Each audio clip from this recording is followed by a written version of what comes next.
In today's video, I am going to teach you how to add admin team member to Google Analytics GA4 property. To begin, open your web browser and go to Google Analytics. Once you are signed in, you should land on the Analytics home area. Take a moment to confirm you are in the correct account and the correct GA4 property.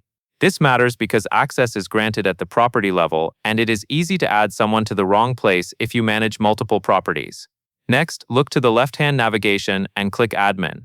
This opens the administration settings where you control how your GA4 property is configured, including who can access it and what level of permissions they have. Inside Admin, find the Property column. Under that section, click Property Access Management. This is the dedicated area for managing users and permissions for the specific property you are currently viewing. On the Property Access Management page, move to the top right area and click Add. A small menu will appear. From that menu, click Add Users. This starts the process of inviting a new team member to your GA4 property.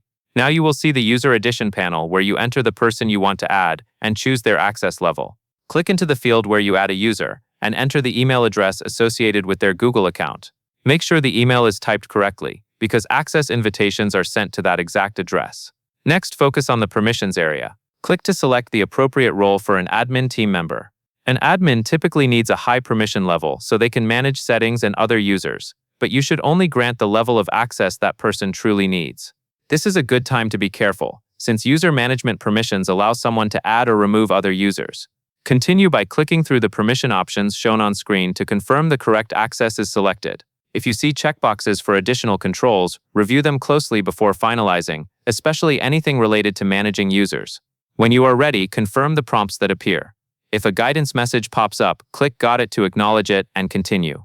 After this, the new team member will appear in the user list for the property, and they will have the permissions you assigned. And that is all there is to it.